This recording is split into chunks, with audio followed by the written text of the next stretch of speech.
Assalamualaikum warahmatullahi Assalamualaikum wabarakatuh. warahmatullahi Izin wabarakatuh. memperkenalkan diri, nama saya Fani Febrianti dengan NIM 641900592 dari kelas 647C01. Perkenalkan, nama saya Resya Rahmawati, NIM 6419100609. Perkenalkan, nama saya Fitriani dengan NIM 64190615. Perkenalkan, nama saya Samsudin dari kelas 647D01. Latar belakang. Perusahaan internasional adalah perusahaan yang mencapai keuntungan manufaktur, pemasaran, dan keuangan dengan harga dan reputasi yang tak tertandingi oleh para pesaingnya, dan yang beroperasi di banyak negara dan hanya di pasar dalam negerinya. Industri internasional, di mana posisi internasional perusahaan mempengaruhi kemampuan perusahaan untuk bersaing di pasar lokal atau domestik tertentu.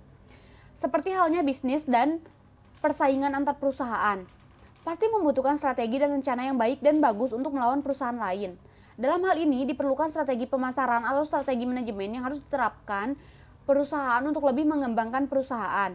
Strategi pemasaran adalah membuat keputusan biaya pemasaran dari anggaran pemasaran dengan mempertimbangkan kondisi lingkungan dan persaingan yang diharapkan. Secara umum, keberhasilan atau kegagalan pengembangan perusahaan tergantung pada bagaimana perusahaan memutuskan strategi pemasaran yang diterapkannya, tetapi juga pada analisis dan pengamatan yang tepat terhadap faktor-faktor yang mempengaruhi strategi pemasaran perusahaan. Perusahaan perlu mengetahui kelemahan, kekuatan, dan kelemahan mereka untuk mempersiapkan diri menghadapi persaingan, yang membantu mereka mengenal perusahaan lebih baik dan memanfaatkan setiap peluang. Ketika strategi pemasaran kita adalah upaya untuk menentukan posisi pasar yang menguntungkan bagi bisnis kita, strategi pemasaran perusahaan harus mengikuti prinsip-prinsip menjadi lebih baik dari perusahaan lain, bersama dengan perusahaan yang dinamis, dan perusahaan juga harus mendobrak cara-cara lama yang tidak berfungsi dan terus berinovasi dalam strategi pemasarannya. Sebab saat ini bukan saatnya produsen memaksakan kehendaknya kepada konsumen, melainkan saat konsumen memaksakan kehendaknya kepada produsen.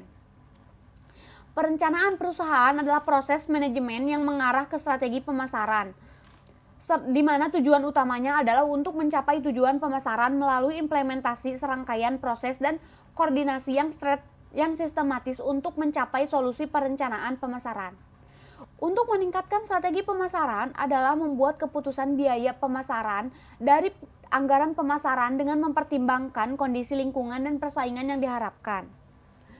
Rumusan masalah dari penjelasan tersebut yaitu bagaimana persiapan Indonesia dalam menghadapi pasar global. Yang kedua, yaitu mengimplementasikan good corporate governance dalam menghadapi pasar global.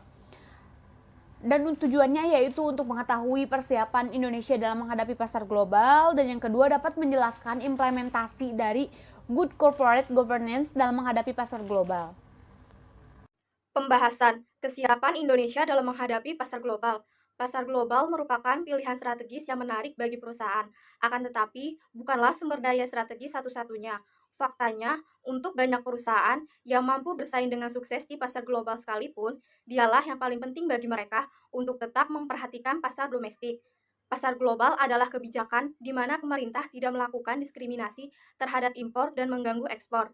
Kebijakan pasar bebas tidak berarti pemerintah meninggalkan semua kontrol dan pajak impor dan ekspor, melainkan bahwa menahan diri dari tindakan yang khusus dirancang untuk menghambat perdagangan, seperti hambatan tarif, pembatasan mata uang, dan kota impor. Pengertian dari pasar global sendiri adalah pasar berskala dunia yang terbuka bagi seluruh pelaku usaha. Pasar global mengalami perkembangan yang pesat belakangan ini karena beberapa faktor, antara lain, yang pertama, adanya beberapa negara industri yang mampu menghasilkan produk berkualitas dengan harga murah, misalnya China dan Taiwan. Yang kedua, semakin banyak orang yang melakukan perjalanan antar negara secara langsung menjadi konsumen global. Yang ketiga, semakin banyak transportasi antar negara yang mempermudah distribusi produk. Yang keempat, pemerintah dunia semakin meningkat seiring dengan meningkatnya permintaan pasar dunia. Strategis menghadapi persaingan pasar global. Perusahaan mendirikan fasilitas di berbagai negara untuk menekan biaya dasar barang atau jasa yang dihasilkan. Misalnya, mereka mungkin memiliki akses yang lebih mudah terhadap biaya tenaga kerja murah, energi, dan sumber daya alam lainnya. Keunggulan lokasi lainnya termasuk akses kepada peralatan atau sumber daya penting dan kepada pelanggan. Strategis yang pertama yaitu pemilihan produk. Dalam memilih produk yang akan dipasarkan ke pasar global, sebaiknya memilih produk sebagai berikut. Yaitu yang pertama, produk yang mampu bersaing dalam segi kualitas. Yang kedua, penemuan produk. Kalau pelanggan potensial tidak sanggup membeli suatu produk, strategis yang ditunjukkan adalah penemuan. Dengan kata lain, sebuah perusahaan mungkin perlu mengembangkan rancangan produk yang baru seluruh untuk memuaskan kebutuhan dan keinginan dengan biaya dapat dijangkau oleh pelanggan potensial. Yang kedua, strategis pemasaran atau periklanan. Strategis dalam periklanan suatu produk dapat dilakukan dengan berikut, yaitu yang pertama, gunakan iklan yang efektif dan kreatif. Yang kedua, hanya dialog atau narasi pendek yang digunakan dalam iklan televisi dengan isi penjelasan minimal. Semakin banyak seseorang berbicara, orang lain semakin kurang mempercayainya. Yang ketiga, humor digunakan untuk menciptakan ikatan perasaan bersama. Nah, berikut ini langkah-langkah yang telah dilakukan oleh Indonesia berdasarkan rencana strategis pemerintah untuk menghadapi MEA atau AEC, antara lain, yang pertama, penguatan daya saing ekonomi. Pada 27 Mei 2011, pemerintah meluncurkan Master Plan Percepatan dan Perluasan Pembangunan Ekonomi Indonesia atau disingkat MP3EI, yaitu merupakan perwujudan transformasi ekonomi nasional dengan orientasi yang berbasis pada pertumbuhan ekonomi yang kuat, eksklusif, berkualitas, dan berkelanjutan. Sejak MP3EI diluncurkan sampai akhir Desember 2011, telah dilaksanakan groundbreaking sebanyak 94 proyek investasi, sektor real, dan pembangunan infrastruktur. Yang kedua, program ACI atau yang disingkatan dari Aku Cinta Indonesia, yang merupakan salah satu gerakan national branding bagian dari pengembangan ekonomi kreatif yang termasuk dalam Impres nomor 6 tahun 2009 yang berisikan program ekonomi kreatif bagi 27 kementerian negara dan Pemda. Gerakan ini sendiri masih berjalan sampai sekarang dalam bentuk kampanye nasional yang terus berjalan dalam berbagai produk dalam negeri seperti busana, aksesoris, entertainment, pariwisata, dan lain sebagainya. Yang ketiga, penguatan sektor UMKM. Dalam rangka meningkatkan pertumbuhan UMKM di Indonesia, pihak Kadin mengadakan beberapa program, antara lain adalah pameran koperasi dan UKM Festival. Pada 5 Juni 2013 lalu, yang diikuti oleh 463 KUKM, acara ini bertujuan untuk memperkenalkan produk-produk UKM yang ada di Indonesia dan juga sebagai stimulan bagi masyarakat untuk lebih kreatif lagi dalam mengembangkan usaha kecil serta menengah.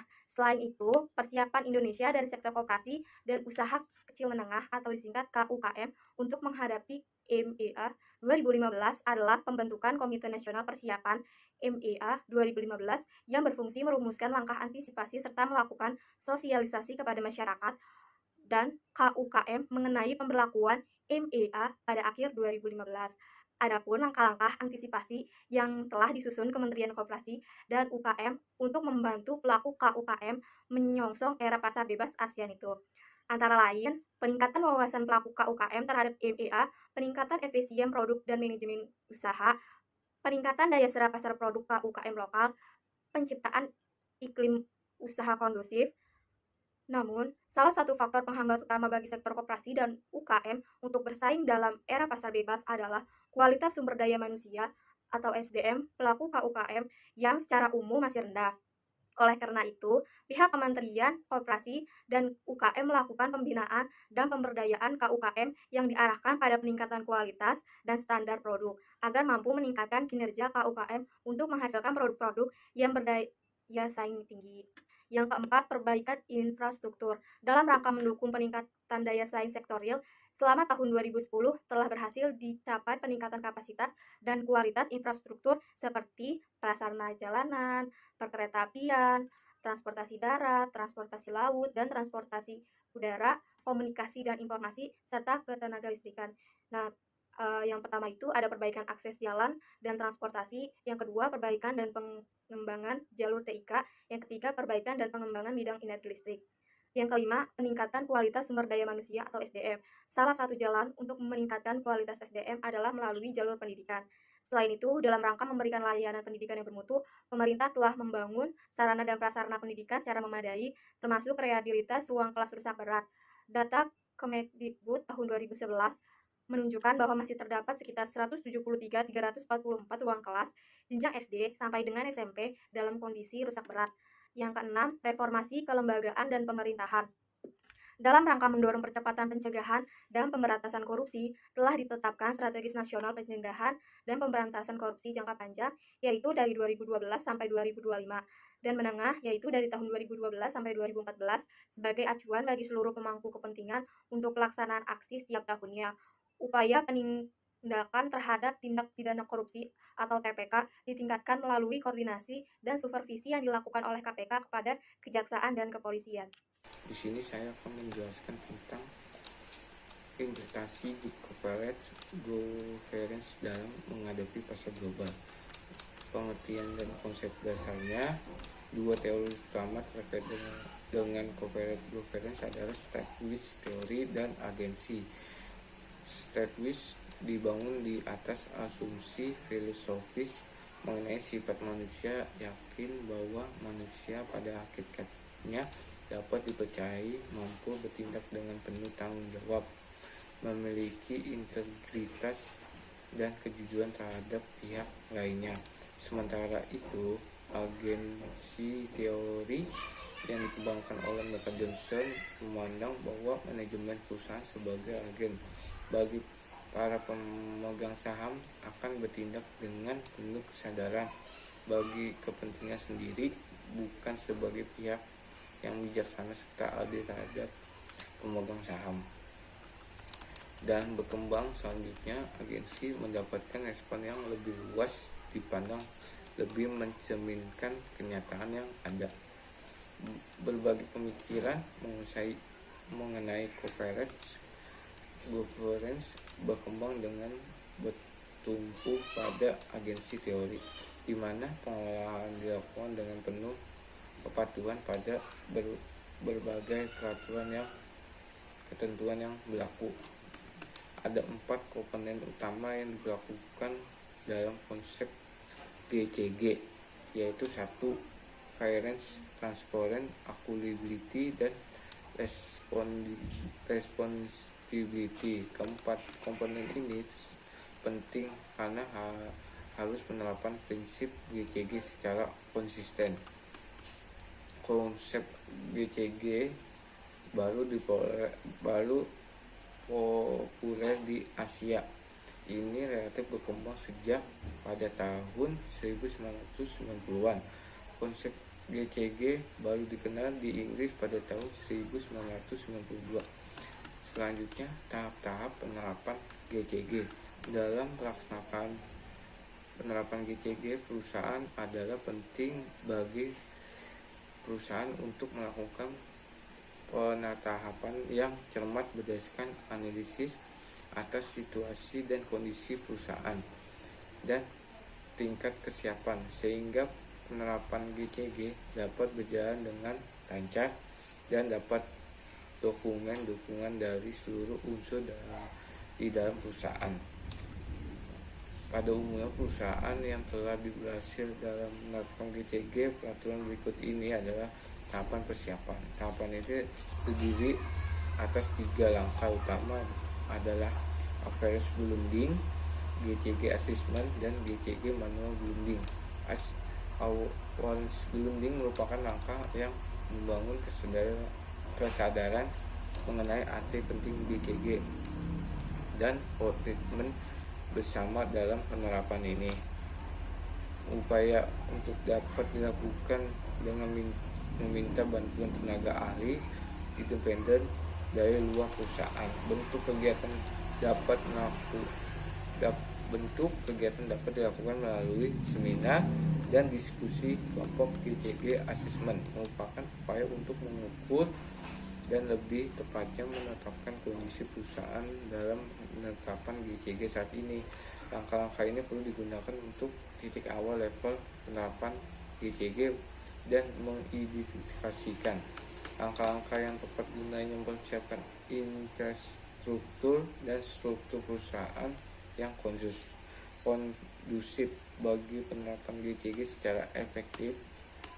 Dengan kata lain, GCG assessment dibentuk untuk mengidentifikasi aspek apa yang perlu mendapatkan perhatian terlebih dahulu. Langkah-langkah apa yang dapat diambil untuk mewujudkan manual building adalah langkah berikut setelah GCG assessment dilakukan berdasarkan hasil penetapan tingkat kesiapan perusahaan dan upaya identifikasi prioritas penerapan, penyusunan manual dan pedoman implementasi GCG dapat disusun. Penyusunan manual dapat dilakukan dengan bantuan tenaga ahli independen dari luar perusahaan. Manual ini dapat dibedakan antara manual untuk organ-organ perusahaan dan manual untuk keseluruhan anggota perusahaan, mencakupi berbagai aspek seperti kebijakan GCG, perusahaan pedoman GCG bagi organ-organ perusahaan, pedoman perilaku audit kebijakan ini, transparan kebijakan dan kerangka manajemen risiko. Implementasi. Tahapan implementasi yaitu setelah perusahaan memiliki GCG manual, angka selanjutnya adalah memiliki implementasi di perusahaan, tapi ini terdiri dari 3 angka, yaitu 1. Sosialisasi diperlukan untuk memperkenalkan kepada seluruh perusahaan berbagai aspek yang terkait dengan implementasi GCG, khususnya mengenai pedoman penerapan GCG. Upaya sosialisasi perlu dilakukan dengan 1 tim yang dibentuk untuk itu. 2. Implementasi yaitu kegiatan yang dilakukan sejalan dengan pedoman GCG yang ada berdasarkan yang telah disusun. Implementasi harus bersifat top down approach yang melibatkan dewan komisaris dan direksi perusahaan. 3. Internalisasi yaitu tahap jangka panjang. Dalam implementasi, internalisasi mencakup upaya untuk memperkenalkan GCG di dalam seluruh proses bisnis perusahaan kerja dan berbagai peraturan perusahaan. Selanjutnya tahap evaluasi. Tahap evaluasi adalah tahap yang perlu dilakukan secara teratur dari waktu ke waktu untuk mengukur secara mana efektivitas penerapan GCG telah dilakukan dengan meminta pihak independen melakukan audit implementasi dan praktek GCG yang ada. Terdapat banyak perusahaan konsultan yang dapat memberikan jasa audit yang demikian, dan di Indonesia ada beberapa perusahaan yang melakukan scoring atau evaluasi dalam bentuk asesmen. Audit dapat dilakukan secara mandatory, misalnya seperti yang diterapkan di lingkungan BUMN. Implementasi GCG. Terdapat 3 arah agenda penerapan GCG di Indonesia, yakni menetapkan kebijakan nasional, menyempurnakan kerangka nasional, dan membangun inisiatif sektor swasta terkait dengan kerangka regulasi BAPEPAM bersama dengan Self-Regulate Organization atau SRO yang didukung oleh Bank Dunia dan ADB telah menghasilkan beberapa proyek GCG seperti CSX Pilot Project, ACORM, ASEM, dan ROSC. Seiring dengan proyek-proyek ini, Kementerian BUMN juga telah mengembangkan kerangka untuk implementasi. Seiring dengan proyek-proyek ini, Kementerian BUMN juga telah mengembangkan kerangka untuk implementasi GCG. Dalam kaitan dengan peran dan fungsi tersebut, BAPEPAM dapat memastikan bahwa berbagai peraturan dan ketentuan yang ada terus-menerus disempurnakan, serta berbagai pelanggaran yang terjadi akan mendapatkan sanksi sesuai ketentuan yang berlaku. Dalam regulatory framework untuk mengkaji peraturan perundang-undangan yang terkait dengan korporasi dan program reformasi hukum, Pada umumnya terdapat beberapa capaian yang terkait dengan implementasi GCG, seperti diberlakukannya Undang-Undang tentang Bank Indonesia di tahun 1998, Undang-Undang Anti Korupsi tahun 1999 dan Undang-Undang BUMN, serta privatisasi BUMN tahun 2003. Demikian pula dengan proses amandemen Undang-Undang Perseroan Terbatas, Undang-Undang Pendaftaran Perusahaan, serta Undang-Undang Kepailitan yang saat ini masih sedang dalam proses penyelesaian. Dalam pelaksanaan program reformasi hukum, terdapat beberapa hal penting yang telah ditetapkan. Misalnya, pembentukan pengadilan niaga yang dimulai tahun 1997 dan pembentukan Badan Arbitrasi Pasar Modal tahun 2001. Bergulirnya reformasi corporate governance masih menyisakan hal-hal strategis yang harus dikaji, seperti kesesuaian dan sinkronasi berbagai peraturan perundangan yang terkait. Demikian pula yang terkait dengan otonomi daerah. Permasalahan yang timbul dalam kerangka regulasi adalah pemberlakuan undang-undang otonomi daerah yang cenderung kebablasan tanpa diikuti dengan kesadaran dan pemahaman good governance. Inisiatif di sektor swasta terlihat pada aktivitas organisasi-organisasi corporate governance dalam bentuk upaya-upaya sosialisasi, pendidikan, pelatihan, pembuatan rating, penelitian, dan advokasi. Pendatang baru di antara organisasi-organisasi ini adalah IKI dan LAPI. IKI adalah asosiasi untuk para anggota Kominfo. Pendatang baru di antara organisasi-organisasi ini adalah IKI dan LAPI. IKI adalah asosiasi untuk para anggota komite audit, sedangkan LAPI lembaga advokasi proksi dan perlindungan investor pada dasarnya berbagi pengalaman dalam shareholder activist dengan misi untuk melindungi kepentingan para pemegang saham minoritas. Dalam penerapan GCG di Indonesia, seluruh pemangku kepentingan turut berpartisipasi. Komite Nasional Kebijakan Corporate Governance yang di awal tahun 2005 diubah menjadi Komite Nasional Kebijakan Governance telah menerbitkan pedoman GCG pada bulan Maret 2001. Pedoman tersebut kemudian disusul dengan penerbitan pedoman GCG Perbankan Indonesia, pedoman untuk komite audit, dan pedoman untuk komisaris independen di tahun 2004. Semua publikasi ini dipandang perlu untuk memberikan acuan dalam mengimplementasikan GCG. Pemerintah pun melakukan upaya-upaya khusus bergandengan tangan dengan komunitas bisnis dalam mensosialisasikan dan mengimplementasikan GCG. Dua sektor penting yakni BUMN dan pasar modal telah menjadi perhatian pemerintah. Aspek baru dalam implementasi GCG di lingkungan BUMN adalah kewajiban untuk memiliki Statement of Corporate Intent atau SCI. SCI pada dasarnya adalah komitmen perusahaan terhadap pemegang saham dalam bentuk suatu kontrak yang menekankan pada strategi dan upaya manajemen dan didukung dengan Dewan Komisaris dalam mengelola perusahaan. Terkait dengan SCI, direksi diwajibkan untuk menandatangani Appointment Agreement atau AA yang merupakan komitmen direksi untuk memenuhi fungsi-fungsi dan kewajiban yang diembannya. Indikator kinerja direksi terlihat dalam bentuk reward dan punishment system dengan meratifikasi Undang-Undang BUMN. Pasar modal juga perlu menerapkan prinsip-prinsip GCG untuk perusahaan publik. Ini ditunjukkan melalui berbagai regulasi yang dikeluarkan oleh Bursa Efek Jakarta atau BEJ yang menyatakan bahwa seluruh perusahaan tercatat wajib melaksanakan GCG. Implementasi GCG dimudahkan untuk meningkatkan perlindungan kepentingan investor, terutama pada pemegang saham di perusahaan-perusahaan terbuka. Di samping itu, implementasi GCG akan mendorong tumbuhnya mekanisme check and balance di lingkungan manajemen, khususnya dalam memberi perhatian kepada kepentingan pemegang saham dan pemangku kepentingan lainnya. Hal ini terkait dengan peran pemegang saham, pengendali yang berwenang mengangkat komisaris dan direksi, dan dapat mempengaruhi kebijakan perusahaan.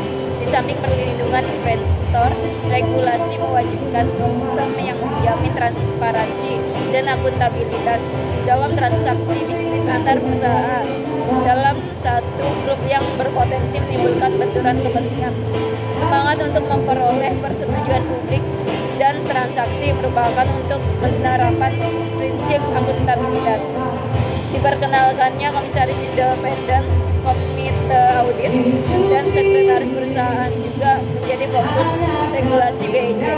Independensi komisaris dimaksud untuk memastikan bahwa komisaris independen tidak memiliki afiliasi dengan pemegang saham, dengan direksi, dan dengan komisaris.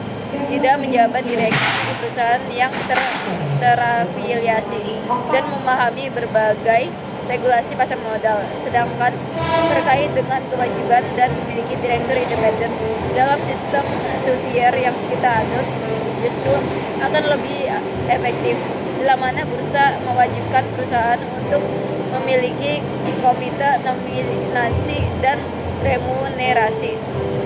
Tujuan pedoman tersebut adalah untuk meningkatkan kualitas disclosure perusahaan publik. Pedoman ini merupakan hasil kolaborasi antara BEJ, IAI, AEI, dan BAPEPAM.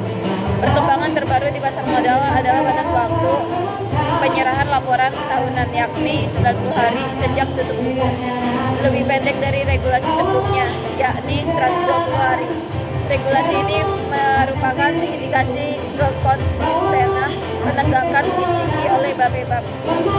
Kesimpulan, perusahaan global adalah perusahaan yang beroperasi di lebih dari satu negara dan memiliki keunggulan lead bank, produksi, logistik, pemasaran, dan keuangan dalam biaya dan reputasinya yang tidak dimiliki oleh pesaing-pesaing dalam negeri murni. Globalisasi pasar dan kompetisi menciptakan suatu perubahan yang sangat besar.